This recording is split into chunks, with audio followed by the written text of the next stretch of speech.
Hey everybody, welcome back to another edition of Dad Does Videos. Today we are in our basement looking at our HVAC unit, and every once in a while, typically every month or so, if you've got the heater or the air conditioner going all the time, you're going to want to change your air filter. It's just good standard practice, prolongs the life of your system. It's really easy to do. All you need to do is go find the place. There should be a little inlet or slot in your system. Sometimes it's covered with a little flap, but you're going to see the air filter just right here. Look for the airflow sign. That means air is coming from this way and going that way. So as you can see on the filter that's already in there,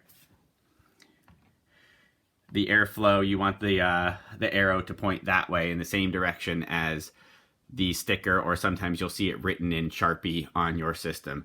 And every system is a little bit different. You're going to want to make sure you get the filter that's sized for your system. They come in all kinds of different sizes, so if you don't know yours, find your filter first and look for the sizing on there, and just get these or order these in the same dimensions that you see on your filter. And watch how easy this is. You simply pull out the one that's in there today.